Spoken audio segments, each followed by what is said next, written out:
We at Lionhead in Guildford started the development of Fable 2 on the 21st of April 2005 with just a few key people. The team rapidly expanded, and by January 2007, more than 150 people were working on the project. We followed the team during this time and will be taking you behind the scenes, showing you not only what motivates them, but also explaining the features to expect in Fable 2.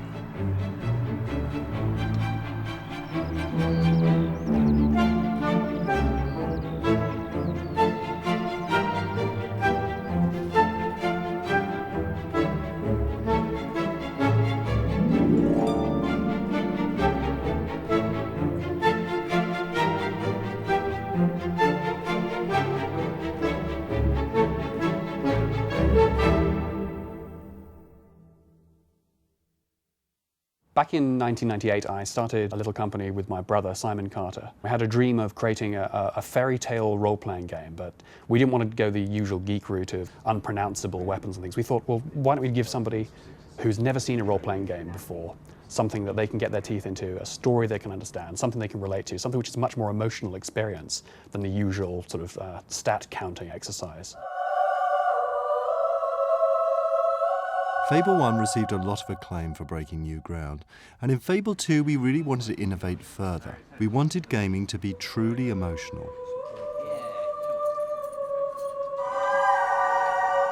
Because we deal with love every day, if it's faked on screen, it can be very jarring, it can be very obvious that it's wrong, and so it's very difficult to get that right. Love is actually a very, very important emotion to Fable 2. For the first time, you can be male or female. We're putting much more of an emphasis this time into family relationships, so you can have a wife and you can have a child. And frankly, unless you're going to pursue emotion, there's really no point having a family and children. You can choose to marry anyone you like in the game world, and so we're not scripting who you can fall in love with and why they'll fall in love with you, so we've got to try and make that realistic. We're not talking about love in the soppy sense. We're talking about the fact that you care for something in the game, and even more importantly, things in the game care for you.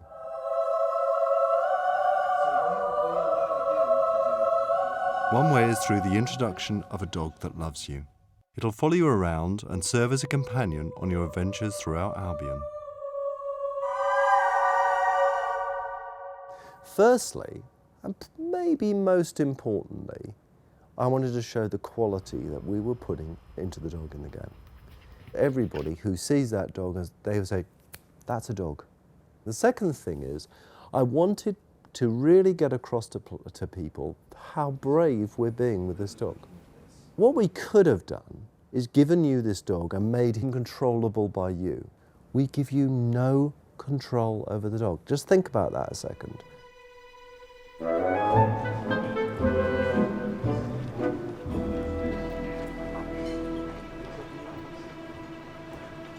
What we do is we split up the way people think about the hero into like 5 separate axes. Even though there are 5 axes of opinions, there are actually 10 extremes of those axes.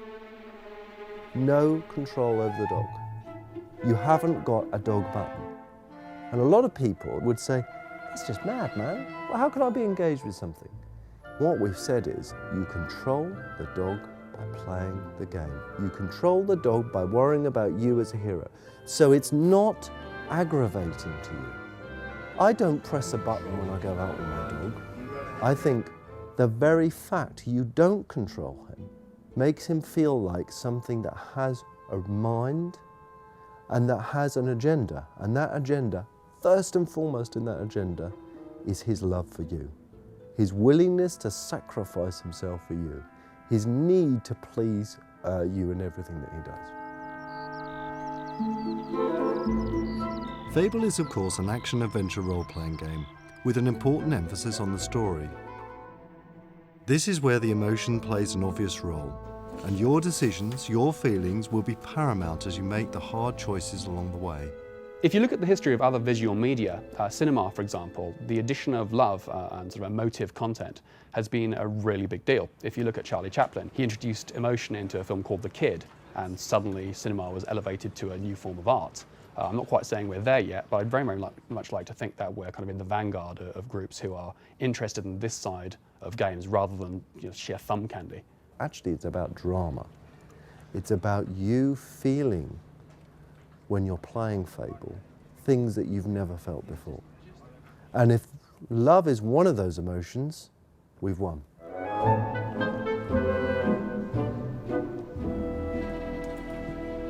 When we're developing a game, things go wrong, and every developer's nightmare becomes reality: bugs.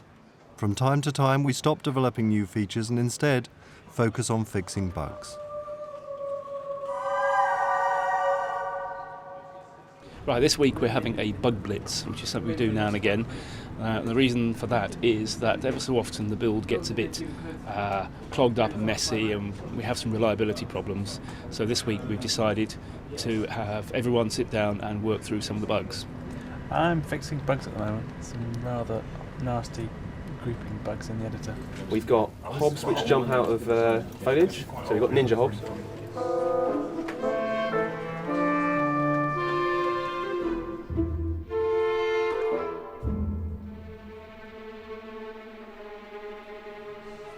Combat was a very important aspect of Fable 1, and Fable 2 is no different. We spend time on research and development at Lionhead, and during one of our experiments we discovered an exciting new way to move forward with combat. Why not put everything on one button? Well, having one button for combat in Fable 2, it kind of makes my job both harder and easier. It's harder in the sense that there's only fewer things a player can do with his hands, so you have to make sure that of all the enormous varieties of actions that the character can do in the game, you always get the one that is most appropriate for where you want to be. So you almost want the game to read the player's mind and do exactly what he intends to do at that specific time, which, as you can imagine, mind reading is quite a difficult thing to program. The whole idea about it is to try and leverage everything that you can to make the combat more exciting without actually changing the combat itself. Our goal is not to make combat look realistic, it's to make it believable. We want you to feel like you're in the game, hitting the enemies. It's not a realistic game. It's got creatures in it, it's got hobs, it's got gigantic trolls, you use magic. We want the combat to all fit together in this world, and we want the world to be believable, but it's not realistic. These guys have made stuff out of crap, so bones, bits and pieces, whereas these guys kind of fashion bits and pieces out of metal.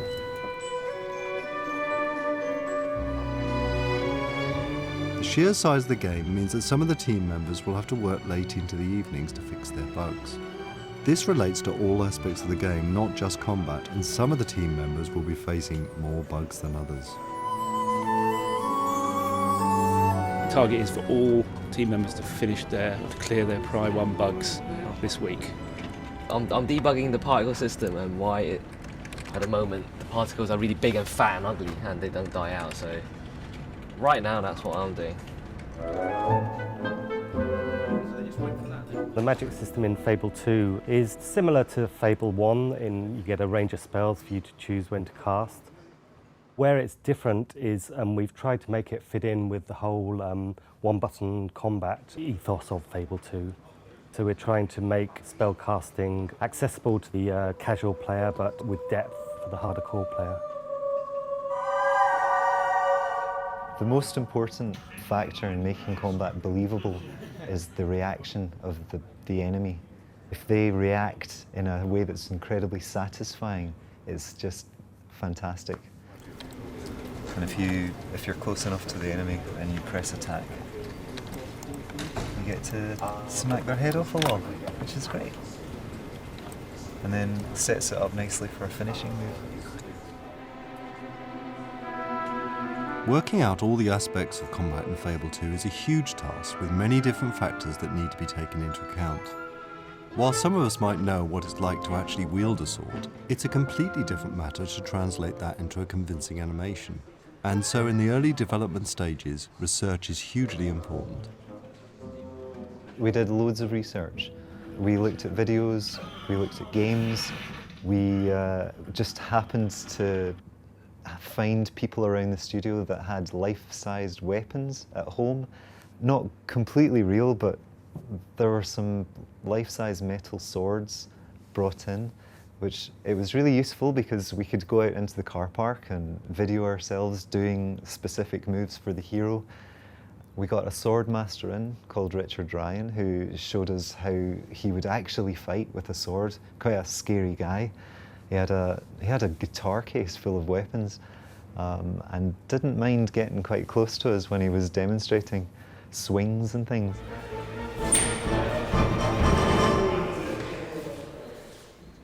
What we have here, we can see that this is the last month. The blue bars show us what's been fixed, and the red ones, all the bugs that have gone in. So the last 2 days we've had a peak there, which is good, which means people are fixing things. They're also putting more bugs in, which isn't so good.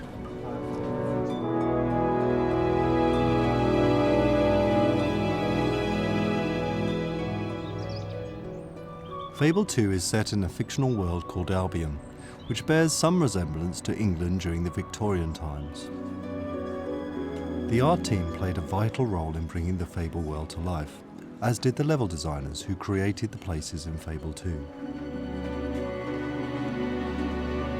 What I did at the start when I was asked to put the art style for the game together is I researched every aspect of the art of the game and split it up into environments and creatures and made sure it was consistent with the design vision for the game.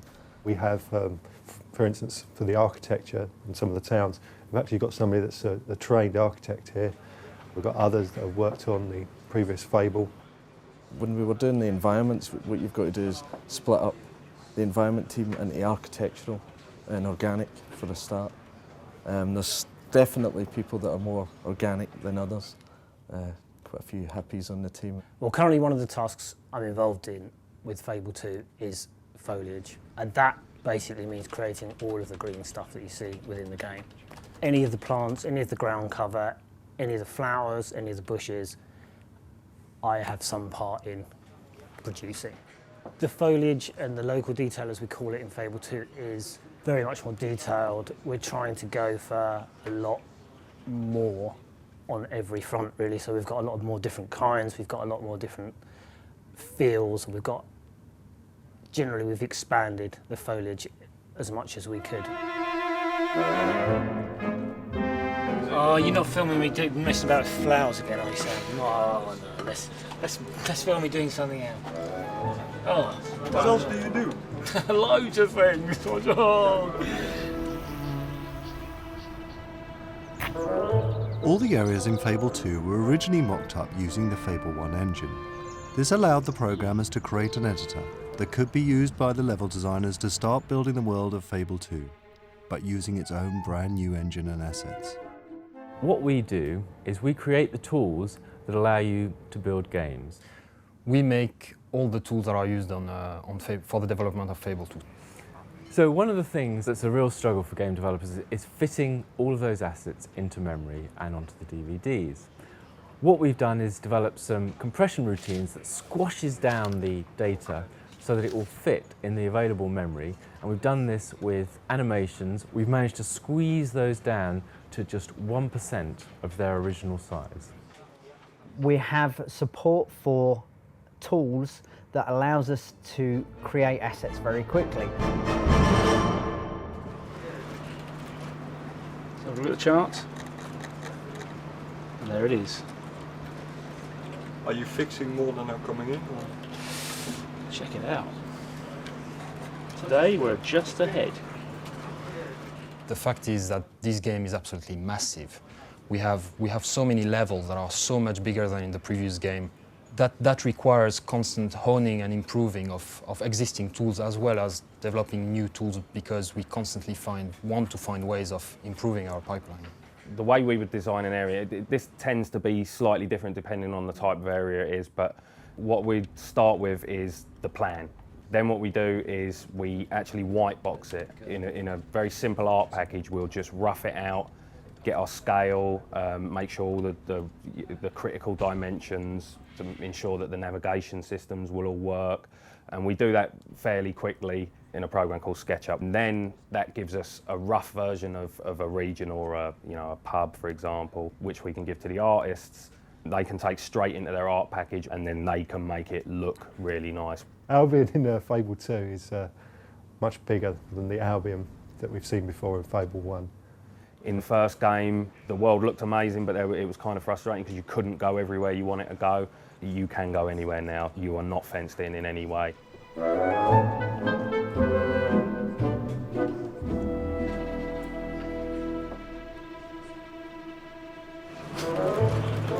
Is everybody working like that? Yeah, everyone, except him. Not very good, because it's in a special engine mode, which is designed to make it look better. It's not working at the moment. Okay? Don't look at it. Well, don't film that. Film this. That's what you need to see. Numbers.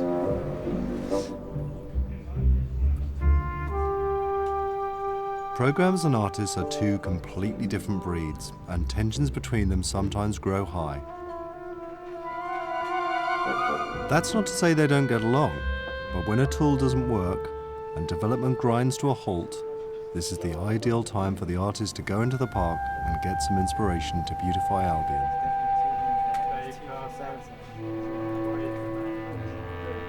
Unfortunately, Sam, you've come at a really bad time. We've all got major technical issues at the moment and can do no meaningful work. I can pretend to work. I do that all day.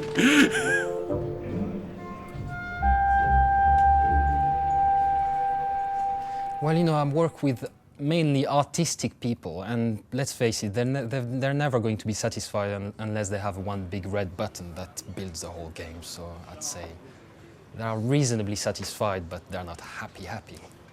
Well, when we looked at inspirations for the game, we tended actually not to look at games and more to do with beautiful looking films, beautiful forest scenes. I mean, you've got all the martial art films that came out with a hero and what have you, with the swirling leaves going around the characters. I think the distinguishing thing about the world of Fable is that there's an introduction of colour. If you look at most next generation games at the moment, though they're beautifully crafted, they seem to be awash with, well, grey.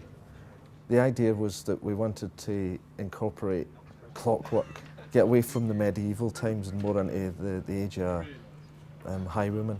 Everybody agreed, you know, that Peter, Dean, you know, always sat in a room and pretty much agreed that this was an exciting way to go. Look, it's you, monkey boy. I'm not going thin. He's got hair like that. Temples. Like that. Excuse. That's because I need a haircut. You can use that before and after. Well, you're going to shave that bit there. Shave What? it off. Yeah, why not? The whole thing, like. No. But they should. Otherwise, you look like a monkey. Can we carry on with degenerate triangles?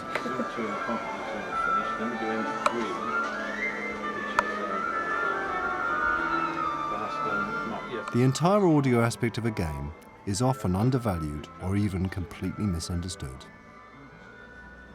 Actors need to be found who can lend their voices to characters. An orchestra needs to record the score written by a music composer, and technology needs to be put in place to support all these assets. I composed all the music in Fable 2. Most of it was recorded with sketch samples, first of all, which we then converted into scores. And the scores were then given to an orchestrator, and the orchestrator then makes those orchestra friendly, and we went over to Bratislava and recorded it all with the Slovak National Symphony Orchestra at the National Radio Hall there, the concert hall.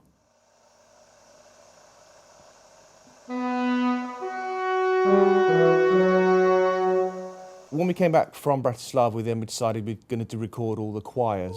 We had a male choir and a female choir who were called the Pinewood Singers, and we had a boys' choir called the Tiffin Boys' Choir from Cambridge. On top of that, we had the Celtic instrumentalists, people who did all the folk and Celtic instruments for the region called Bower Lake. Music really is something which brings the player into the game. The ambient sound has progressed quite a long way. In Fable 1 we were able to place sounds down on a map, say here is a river, here is a set of trees, this sort of thing, but it was always sort of constrained by the amount of CPU power and memory. So we went back to the drawing board and we found ways of expanding the systems available to the sound designer, the tools, the processes. From beginning to completion, the voiceover production lasted over 6 months. The first casting sessions and discussions started around August 2007, and we finished our pickup recording run at the end of April, beginning of May, and it took another good week to get everything to the game. To ensure the best possible quality in the voiceovers, all the 4 voiceover directors have got a background in theatre or TV. Fable 2 feels like a Monty Python movie directed by Tim Burton. A dark fairy tale story with a humorous, light-hearted British twist. We want this story to be one of the most memorable and emotional rides of recent years. Finding the right voices for this was not an easy task. However, Fable 2 stars an impressive selection of talent.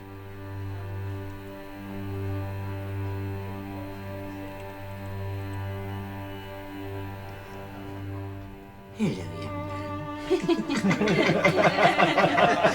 I couldn't resist it, I'm sorry. An unusual element in the average video game. Your appearance is beginning to change to reflect your actions. So long as your heart continues to beat, all that I require of you is obedience. Well, hello there. Always a nice surprise to have company. I don't get many visitors to my little coastal paradise. Especially ones who might well redefine a man's concept of paradise. What's that? Nothing to worry about. Oh, yuck. Well, I hear that's lucky. Like finding a 4-leaf clover. Why did you do that? It's all right, Doggy. We're going to Lord Lucian's castle. Why did you do that? I've never seen someone use will before. Oh, good one. Why did you do that?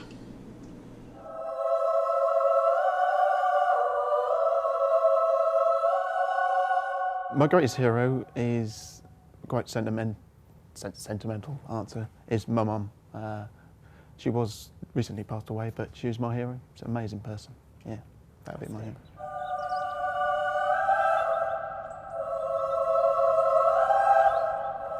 Creating games is a massive undertaking. You may be surprised to hear the scale and breadth of work that lies behind their creation. We have people like Dean and Peter who will sit down and start to say, I've got a great idea. I want, the hero to go into this, incredible kind of area, and he's going to battle all these things and whatever. And that is that's where you start off. For me, the most pleasurable part of being a designer is probably that very, very first week when your limits are entirely boundless. You're not thinking logically, you're going, what would be absolutely fantastic here? What would the player enjoy the most? And you get really, really excited and worked up. We've got, a number of incredibly talented artists who work here, but one of our principal concept artists is a guy called Mike McCarthy. A good piece of concept art should take a basic idea that you've been given and imbue it with all the atmosphere possible. And then you have about 4 years of every member of the team telling you for one reason or another why you can't quite do that, and everything becomes compromise after that. So it's all downhill from the top.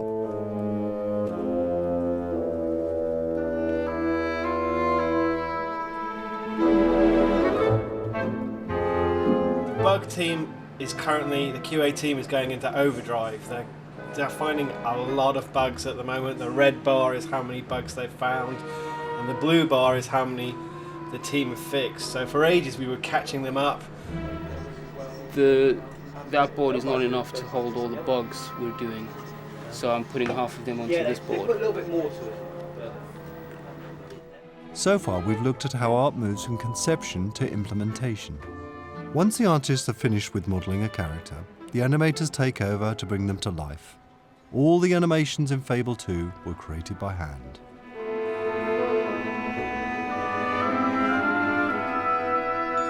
Well, we do have a pipeline basically where artists will create a character and then they will pass it on to our technical animator Emilio, who will then rig the model, and which is basically giving the shell a skeleton inside so we can move it and create our animations with it. And the hero is trying to kill a bandit. Ooh. We tagged in the end, gesture tagged in the end, 5,000 lines in about 10 working weeks. which I think we would have never been able to do if we had done bespoke animation. In total, over 200 characters were animated, over 50 voice actors recorded, and more than 350,000 words of dialogue spoken. Also, more than 10,000 assets were designed, ranging from weapons to perfume bottles. During the 3 years of development, 15,000 takeaway meals were ordered, and nearly 8,000 hours were spent or wasted, depending on how you look at it, in conference calls. And believe it or not, time was found for 13 babies to be born.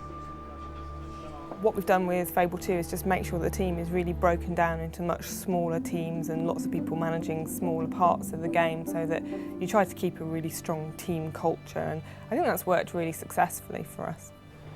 Hi, this is a strawberry that someone put out with the Friday Munchies, and honestly, what the...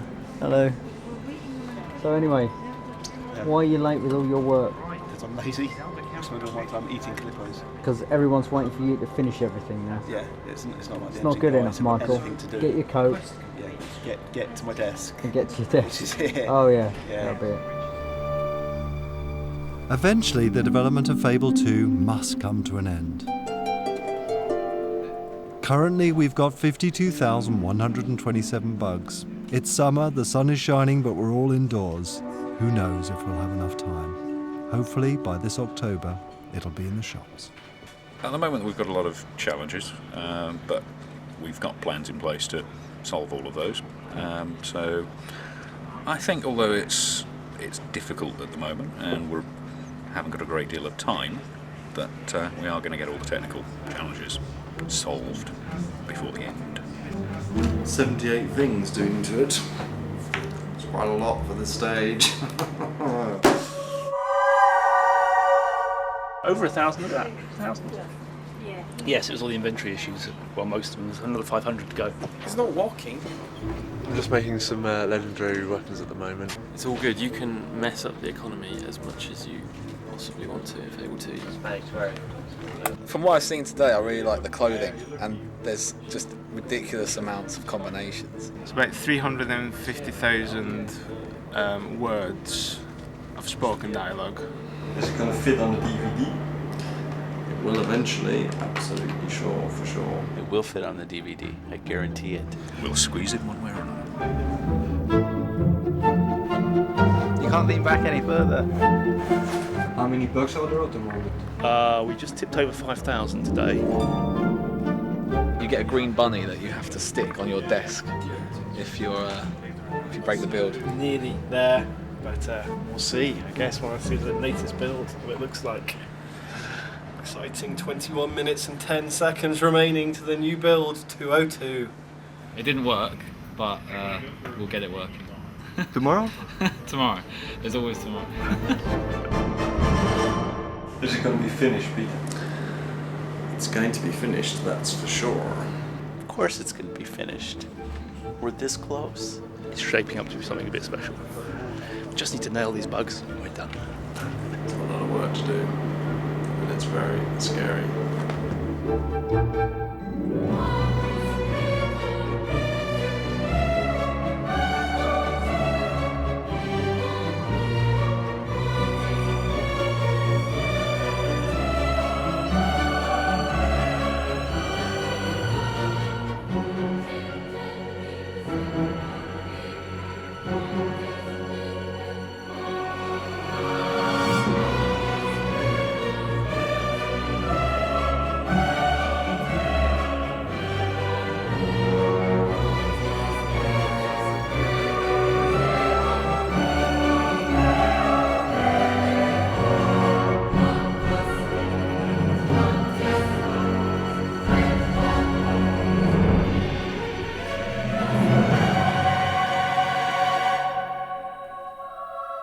Everything's falling to pieces as we talk. Okay, so sorry.